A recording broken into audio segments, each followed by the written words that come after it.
नमस्कार मंडळी, लक्ष्मीच्या पावलांनी या मालिकेच्या आजच्या भागात आज आपण बघणार आहोत. आता जेव्हा सर्वजण हॉलमध्ये बसलेले असतात तेव्हा आबा अद्वैतला म्हणत असतात की अद्वैत, अरे कला नाहीये तर घर अगदी सुनं सुनं वाटतंय. म्हणजे आज घरामध्ये पूजा आहे आणि कला जर पूजेला नसेल तर घरामध्ये काही रौनकच नाहीये. खरं तर तिच्या हाताने ती पूजेला सुबक अशी रांगोळी काढायची, सगळी तयारी अगदी एकटीने करायची. ती असल्यावर कशातच काही लक्ष द्यायला लागायचं नाही, सगळं काही अगदी व्यवस्थित. पण आज कला नाहीये तर या सगळ्या गोष्टींची जाणीव होते. खरं तर कलावर खूप आरोप करण्यात आले, तिला बोलण्याचा एकही चान्स दिला गेला नाही. मला तर असं वाटतंय की कलावर खूप मोठा आरोप झालाय. म्हणजे तिची साईड ही रिकामीच राहिलीये. जे ते येऊन तिला बोलत होतं, परंतु तिला काही व्यक्त होण्याचा चान्सच मिळाला नाही, तिला काही सांगण्याचा चान्सच मिळाला नाही. आबा असं म्हणत असताना अद्वैतच्या मनात विचार येत असतो की आबा जे बोलताय ते खरंय, कारण खरेला मी बोलायला चान्सच दिला नाही. तिला माझ्याशी काहीतरी बोलायचं होतं, तिला सांगायचं होतं, परंतु मी मात्र तिला काही बोलूच दिलं नाही. अद्वैतला आता फार गिल्टी वाटत असतं. अद्वैत त्याच गोष्टींचा विचार करत असतो. मग त्यानंतर आता रजनी ही आबांना सांगते की आबा, आजचा चहा आणि कॉफी अनामिकाने बनवली हा. तेवढ्यातच अनामिका सगळ्यांसाठी चहा कॉफी घेऊन येते आणि सगळ्यांना ती चहा कॉफी देते. मग त्यावेळी सर्वजण आता चहा कॉफी टेस्ट करतात तर अद्वैतला आवडलेली असते. आबा म्हणतात की अगदी फक्कट झालाय चहा. पण त्यावेळी रोहिणी म्हणते की अगं अनामिका, चहा तर तू छान बनवलाय, परंतु यामध्ये साखरच नाही टाकली आहे. त्यावेळी अनामिका सांगते की अद्वैत दादाला साखर चालत नाही ना, त्यामुळे मी साखर नाही टाकली. असं म्हटल्यावर रोहिणी म्हणते की अगं अद्वैत दादाला साखर चालत नाहीये तर ठीक आहे, तू त्याच्या कपात नाही टाकलीस, पण आम्ही सगळ्यांनी काय केलंय, आमच्या कपात तरी टाकायचीस. आणि अगं साखर जर पोटामध्ये गेली नाही तर एनर्जी कशी काय टिकून राहील. त्यावेळी आबा म्हणतात की हो अनामिका, इथून पुढे लक्षात ठेव की थोडी का होईना साखर टाकायची, कारण साखर थोडीफार पोटात जायलाच हवी, असं आबांनी सांगितलेलं असतं. अनामिका म्हणते की ठीक आहे आबा, चालेल. अनामिका आता पुन्हा एकदा साखर आणण्यासाठी किचनमध्ये जाते. मित्रांनो, कालच्या आपल्या व्हिडिओला तुम्ही खूप लाईक केलं आणि प्रतिसादही चांगला दिला, त्याबद्दल खरंच धन्यवाद. आणि आजही तुम्ही तो प्रतिसाद द्याल, आजही आपल्या व्हिडिओला लाईक कराल अशी मी आशा बाळगते. थँक्यू. तर रोहिणी हळूच राहुलला म्हणत असते की राहुल, काहीही करून तुझ्या प्लॅनला आजच तुला सक्सेसफुल करून दाखवायचं आहे. काहीही कर आणि अद्वैतच्या कॉफीमध्ये तुझं ते औषध मिक्स कर. राहुल म्हणतो की हो मम्मा. राहुल अद्वैतला सांगतो की अद्वैत, त्या साहिर गोळेचा नंबर आहे का रे तुझ्याकडे? म्हणजे काय झालंय ना की 5 वेगवेगळ्या नंबरवरनं मला कॉल आलेत. आता त्यातला नक्की त्याचा कोणता हे मला कळत नाहीये, एकदा बघतोस का जरा? तेव्हा अद्वैत म्हणतो की ठीक आहे, मला तुझा मोबाईल दे. राहुल त्याच्या हातात मोबाईल देतो. अद्वैत नंबर चेक करत असतो त्याच्या फोन लिस्टमध्ये आणि त्यावेळी रोहिणी राहुलला म्हणत असते की राहुल, कर आता काहीतरी. अद्वैत आता फोन बघण्यामध्ये बिझी असतो. अनामिका साखर सुद्धा घेऊन आलेली असते. अनामिकाने साखरेची वाटी ही टेबलवर ठेवलेली असते. मग राहुल अद्वैतला विचारतो, दादा तुला किती चमचे साखर हवी आहे? त्यावेळी अद्वैतचं पूर्ण लक्ष हे मोबाईलमध्ये असतं, त्यामुळे अद्वैत म्हणतो की टाक किती पण. आणि सगळे ज्याच्या त्याच्या बोलण्यामध्ये बिझी असतात. त्यावेळी राहुल आता त्याच्या खिशातून औषध काढतो, 2-3 गोळ्या कॉफीमध्ये टाकून देतो, जसं की त्याने साखरच टाकली आहे असं तो बिहेव करतो. आणि रोहिणीने बरोबर पाहिलेलं असतं की राहुलने त्या गोळ्या ज्या आहेत, त्या टॅबलेट ज्या आहेत, त्या कपामध्ये टाकलेल्या असतात. अद्वैत राहुलला म्हणतो की राहुल, आणचल माझी कॉफी. तेव्हा राहुल म्हणतो की अरे थांब थांब थांब, जरा व्यवस्थित ढवळून तर घेऊ दे, कारण कसं की सगळी साखर नीट विरघळली पाहिजे. मग आता सगळ्या गोळ्या जेव्हा त्या कॉफीसोबत मिक्स होतात तेव्हा राहुल आता अद्वैतच्या हातात तो कॉफीचा मग देतो. अद्वैत आता कॉफी पित असतो. त्यावेळी राहुल मनामध्ये विचार करत असतो की चला, आजचा पहिला डोस स्लो पॉयझनिंगचा दिला गेलाय, आता असेच सगळे डोस द्यायला पाहिजे. आबा रजनीला म्हणतात की काय ग रजनी, आज संध्याकाळी पूजा ठेवली आपण, तू फोन तर केला होतास ना गुरुजींना? तेव्हा रजनी म्हणते की हो आबा, काळजी करू नका, मी गुरुजींच्या कानावर घातलंय, संध्याकाळी गुरुजी येणार आहेत. त्यानंतर अद्वैत आता त्याच्या रूममध्ये असतो आणि पूजेसाठी तयार होत असतो. त्यावेळी आरशामध्ये स्वतःला बघत असतो आणि त्यावेळी मात्र त्याला कलाची आठवण येत असते. कला नेहमी अद्वैतला जेव्हा आरशासमोर उभं राहायचं असायचं, आवरायचं असायचं, त्याच वेळी आरशात पाहायला यायची. त्यावेळी अद्वैत तिला म्हणायचा की तू इथे काय करतेयस, तेव्हा ती त्याच्यावरच चिडायची आणि म्हणायची की चांदेकर, मी पहिल्यांदा आरशासमोर आले होते ना, त्यामुळे मी पहिल्यांदा बघणार. एकदा तर अद्वैतने अक्षरशः तिला ठुमके मारून मारून बाजूला केलं होतं. सगळ्या काही गोष्टी अद्वैतला आठवत असतात आणि अद्वैत त्या गोष्टीमध्ये हरवून गेलेला असतो आणि म्हणतो की खरंच अति आगाऊ आहे. अद्वैत आता विचार करत असतो की काय झालं असेल नक्की, म्हणजे तिच्यावर अन्याय झाला असेल का? जर अन्याय झाला असेल तर तिच्यासोबत वाईट झालंय, पण मग तिची चूक सुद्धा होती ना. तिची चूक होती, त्याशिवाय मी कशाला ओरडेल तिला? आणि समोरच्याची चूक असल्यावर मी मात्र कधी सॉरी बोलायला जाऊ शकत नाही. आणि त्या खरेला आणि मी सॉरी बोलायचं अजिबात नाही. काय संबंध मी सॉरी बोलण्याचा? सोबतच अद्वैतच्या मनात अजून एक विचार येत असतो, तो म्हणजे त्याला असं वाटत असतं की जर खरेची या सगळ्यामध्ये काही चूक नसेल तर, आणि खरेच जर ती मला या सगळ्या गोष्टी सांगायला येत असेल तर मात्र या सगळ्यामध्ये माझी चूक आहे. त्याला हेही आठवत असतं की कला त्याच्याशी बोलायला आली होती आणि तिने सांगितलं होतं की आपण सोहमशी एकदा बोलायला हवं म्हणून. त्यावेळी अद्वैत विचार करत असतो की काय आहे या सगळ्याचा नक्की अर्थ? मी रिजिड आहे म्हणून मी तिचं बोलणं ऐकून घेतलं नाही का? अद्वैतला आता खूप इरिटेट व्हायला लागलेलं असतं. शेवटी तो विचार करतो की बस बस बस बस झाले हे सगळे विचार. आई म्हणते की खरं तर आपल्याला ज्या गावी जायचंच नसेल त्या बसमध्ये तरी कशाला बसायचं? आणि आई जे बोलते ते अगदी करेक्ट असतं आणि तसंही हिचा विचार करून काय मिळणार आहे मला? तसंही आपल्याला त्या गावी जायचंच नाहीये, त्यामुळे टेन्शन घ्यायचं नाही अद्वैत चांदेकर, आता तू शांत हो. अद्वैत असं स्वतःलाच समजावून सांगत असतो. तर खाली सगळी पूजेची तयारी झालेली असते. रजनीने आणि अनामिकाने मिळून पूजेची तयारी सगळी केलेली असते. रजनी आबांना सांगत असते की आबा, पूजेची सगळी तयारी झाली आहे. गुरुजींनी सांगितल्याप्रमाणे सगळ्या गोष्टी जिथल्या तिथे आणून मांडल्यात आणि गुरुजींनीही बघितले. गुरुजींना सुद्धा सगळं काही योग्य वाटतंय. सगळेजण खाली आलेले तर असतात, सरोजही असते. त्यावेळी आबा म्हणतात की रजनी, अगं सगळं खरं, परंतु घरातली लक्ष्मी मात्र घरात नाहीये ग. घरातली सून आज घरामध्ये असायला हवं होतं. आता काय, मी जर बोललो तर पुन्हा अद्वैतला त्रास होणार, परंतु नाही, मी आता अजिबात गप्प बसणार नाही. मला कलाची कमी सारखी जाणवत असते, त्यामुळे ती मात्र या घरामध्ये पुन्हा यायलाच हवी. आबांनी असं ठोकपणे सांगितलेलं असतं. रजनीला सुद्धा आबांचं म्हणणं पटत असतं. रजनीलाही वाटत असतं की कलाने या घरात यायला पाहिजे. रोहिणी आणि सरोज मात्र एकमेकींकडे बघत असतात, कारण जर कला घरामध्ये आली तर त्या दोघींचेही प्लॅन खोटे ठरणार असतात. आबा म्हणत असतात की देवी आई, अगं कला जी आहे ती तुझ्या पावलांनी या घरामध्ये आली आहे, त्यामुळे तिचे पावलं नेहमी या घरात वावरू देत. अद्वैत विचार करू लागतो की आज घरामध्ये पूजा आहे, खरेला घरात आणायला पाहिजे का? परंतु कुठल्या निमित्ताने मी खरेला घरात घेऊन येऊ? त्यातच गुरुजी देखील सांगतात की पूजेची आता सगळी तयारी झालेली आहे, त्यामुळे आता पूजेला बसू शकतो. त्याच वेळी सोहम आणि अनामिका रेडी होऊन तिथे आलेली असतात आणि दोघेही आता पूजेला बसणारच असतात. त्याच वेळी आबा म्हणतात की थांबा. सगळे आता आबांकडे बघू लागतात. आबा सांगतात की आज घरातलं वातावरण खूप खराब आहे. जे काही झालंय त्या सगळ्या गोष्टीमुळे माझं अजिबात डोकं चालत नाही. आता काल जे काही झालं, ज्या सगळ्या गोष्टी झाल्या त्यामुळे उगाचच पुढच्या पिढीला त्याचा त्रास होऊ नये म्हणून मला एक वाटतंय. मी असा निर्णय घेतलाय की यावेळी पूजेला तिन्ही जोडपे बसतील. पुढच्या पिढीपासून आपण ही नवी सुरुवात करूया. त्यावेळी सरोज म्हणते की अहो आबा, मला असं वाटतंय की जे काही झालंय त्यामुळे सगळेच जण थोडेफार डिस्टर्ब होणार आहेत. अहो आबा, जे काही घडलंय त्यामुळे सगळ्यांना वाईट वाटणं स्वाभाविक आहे. आता घरातला जरी एक कप आपला फुटला तरी सुद्धा तो कप फुटल्यामुळे आपल्याला वाईट वाटतंच ना, परंतु नवीन कप घरात यायचा राहतो का? आणि तसंही एवढं पण काही झालं नाहीये. खरं तर जी गोष्ट होती, ज्या गोष्टीमुळे सगळेजण डिस्टर्ब होत होते, ती गोष्टच आता संपली आहे. सोहम आणि अनामिकाची ही पहिलीच पूजा आहे, त्यामुळे उगाच त्यांच्या पूजेमध्ये खोळंबा कशाला हवाय? त्या दोघांनाही त्यांची त्यांची पूजा करू देत. त्यावेळी आबा म्हणतात की हे सगळं मी माझ्या भल्यासाठी बोलत नाही, हे सगळं मी सगळ्यांच्या भल्यासाठी बोलतोय. आबा म्हणतात की आणि कला तर आपल्या घरची लक्ष्मी आहे.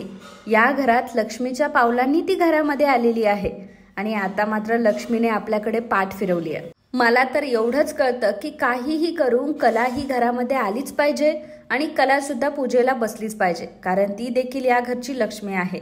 आबांनी आता स्पष्टपणे ही गोष्ट सांगितलेली असते, त्यामुळे कोणालाही काही म्हणता येत नाही. त्यावेळी अद्वैतही मनात विचार करतो की हो, बरोबर आहे आबांचं, खरे ही घरात यायलाच हवी. अद्वैतने सुद्धा हा विचार केलेला असतो. त्यावेळी सरोजचा मात्र या गोष्टीसाठी विरोध असतो. सरोज म्हणत असते की अहो आबा काय चाललंय तुमचं, सोडून द्या ना हा हे की खोरफना. अहो आबा का सारखा सारखा तुम्ही तिचा विचार करताय, कशासाठी तिला इथे आणायचंय आणि कोण आणणार आहे तिला. त्यावेळी अद्वैत उभा राहतो आणि म्हणतो की मी आणतो ना, मी आणतो खरेला, काही प्रॉब्लेम नाहीये.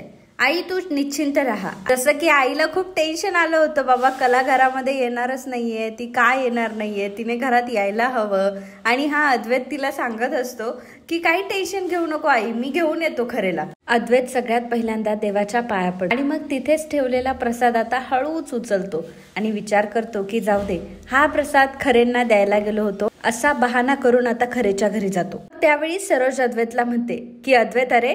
तेव्हा अद्वैत म्हणतो की आई अगं काही काळजी करू नको, मी सांभाळून जातो आणि सांभाळून येतो. जसं काही सरोज त्याला म्हणणार होती की अद्वैत जरा सांभाळून जा बर का. तर अद्वैत असे जोक करत असतो आणि तेही सरोज पुढे कलाला आणण्यासाठी तो अगदी उतावळा झालेला असतो आणि सगळ्यांच्या पुढे पळत असतो.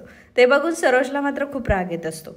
नैना राहुलला म्हणत असते की राहुल अरे हे काय चाललंय, औषधांचा काय उलटा परिणाम होतोय की काय. त्या बाजूने काही परिणाम न होता त्या कलाच्या बाजूने का परिणाम व्हायला लागले, काही वेगळे मेडिसिन तर नाही दिले ना तू. तर राहुल स्वतः सुद्धा या गोष्टीमुळे थक्क असतो.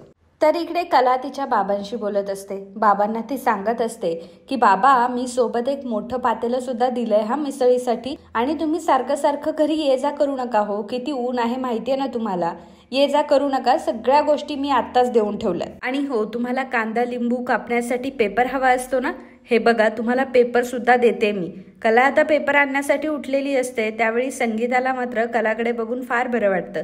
संगीता विचार करते की आज इतक्या दिवसानंतर कलाला असं शांत बघते मी, आणि खरंच मला हिच्याकडे बघून आज खूप बरं वाटतंय. कला सगळं काम तर करत असते, आई बाबांना दाखवत असं असते की मला काही घेणं देणं नाही, आता मी मूव्ह ऑन केलंय, आता त्या गोष्टींबद्दल काहीही विचार माझ्या मनामध्ये नाहीये, असं ती आई आणि बाबांना दाखवत असते. परंतु ऍक्च्युली तसं अजिबात नसतं. कला मात्र घरचाच विचार करत असते, चांदेकरांचाच विचार करत असते.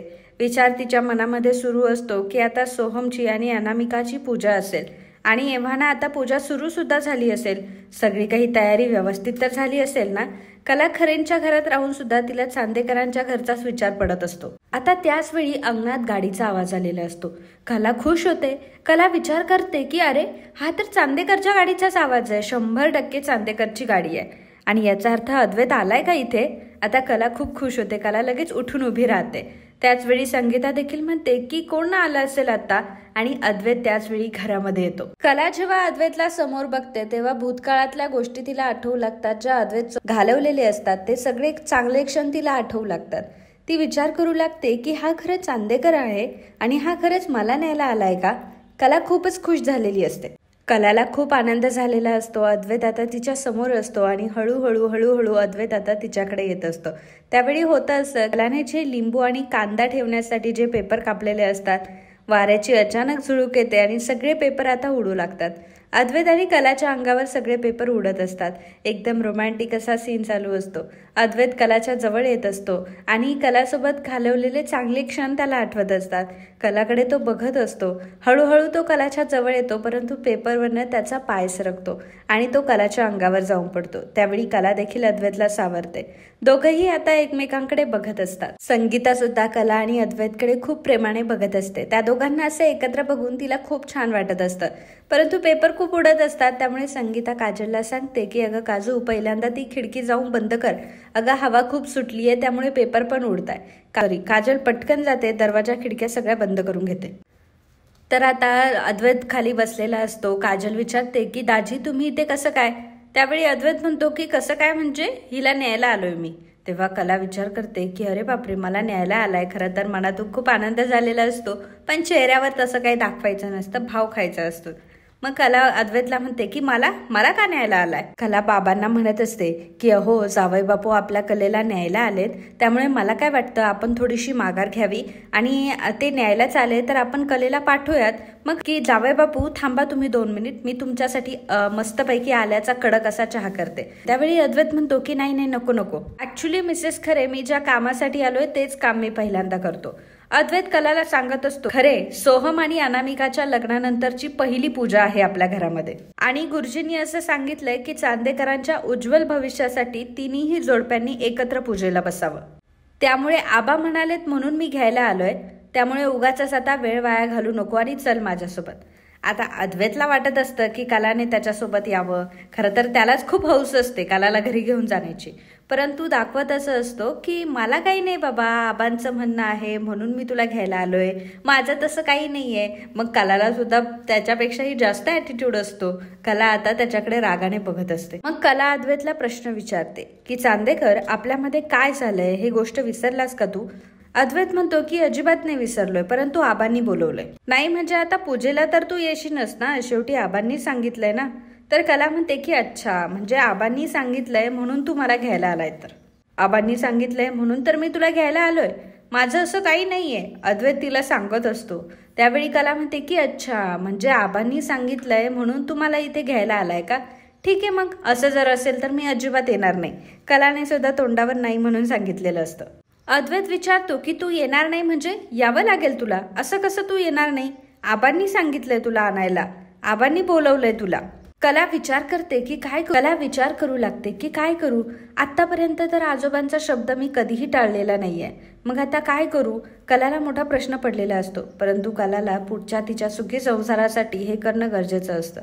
त्यामुळे कला अद्वैतला म्हणते की नाही नाही नाही, तरी सुद्धा मी येऊ शकत नाही, कारण मला माझा मान जास्त महत्वाचा आहे आणि माझी पूर्णपणे खात्री आहे की आबा ही गोष्ट नक्कीच समजून घेतील. अद्वैत कलाला सांगतो की ठीक आहे, मग त्यापेक्षा एक काम कर, आता चल तू माझ्यासोबत आणि मग पूजा झाल्यानंतर पुन्हा निघून ये.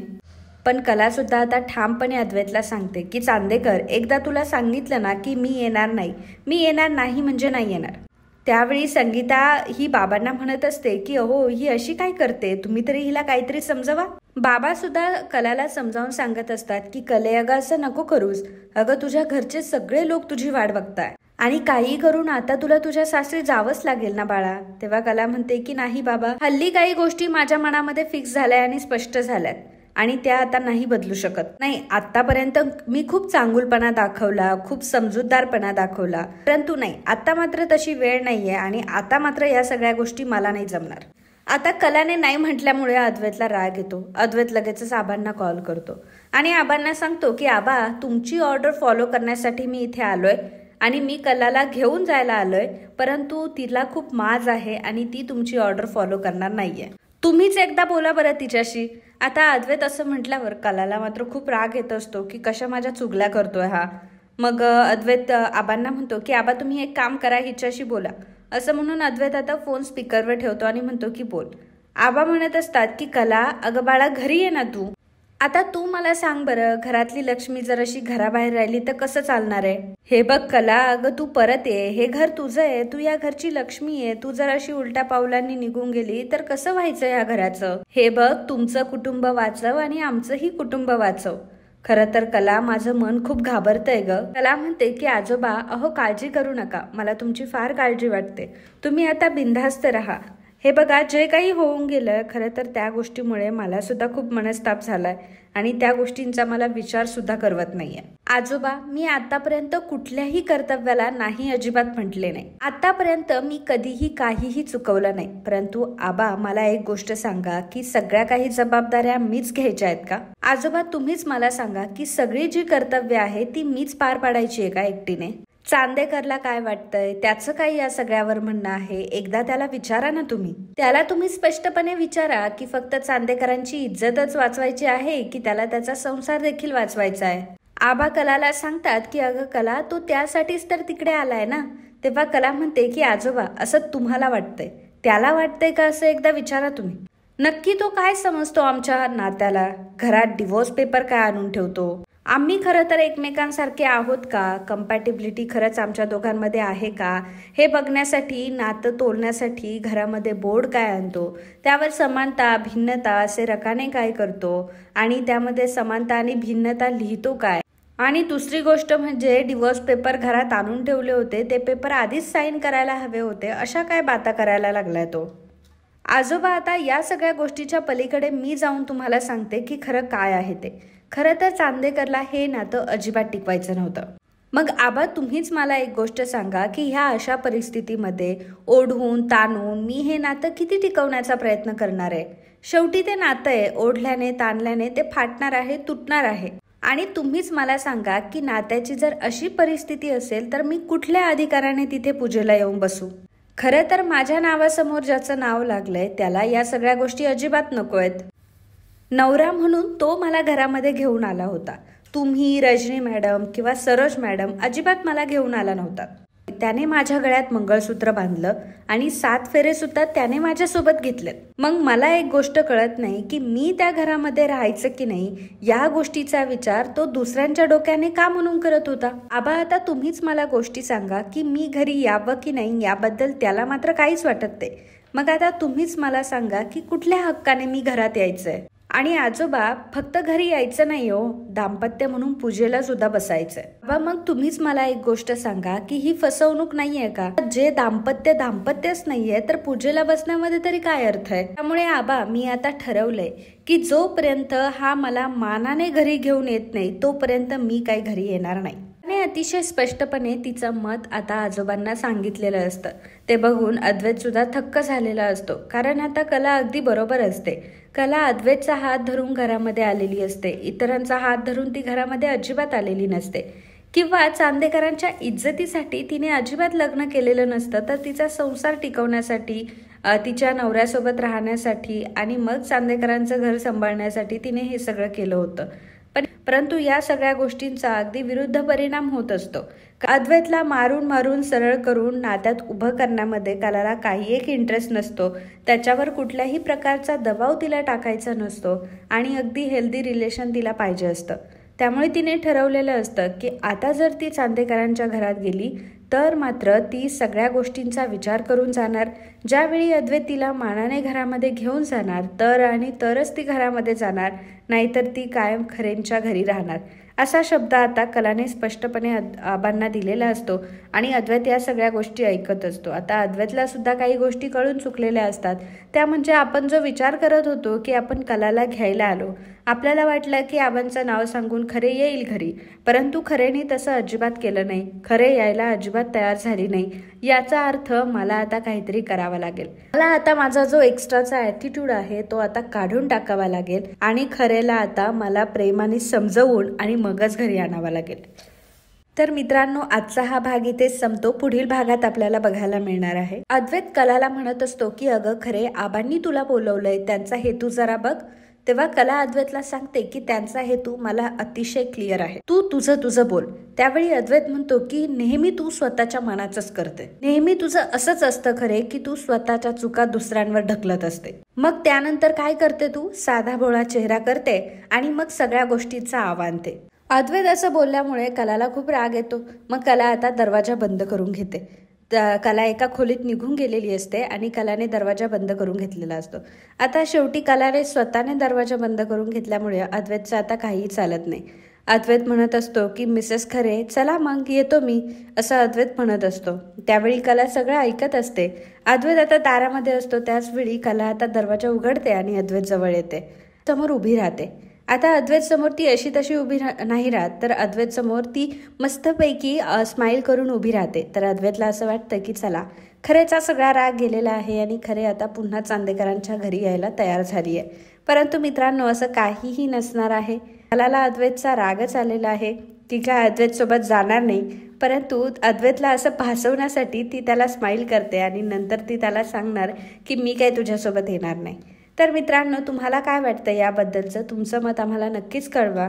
आणि तुम्हाला जर आजचा हा व्हिडिओ आवडला असेल तर आपल्या व्हिडिओला नक्की लाईक करा.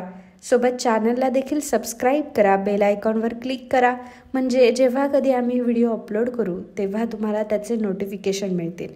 धन्यवाद.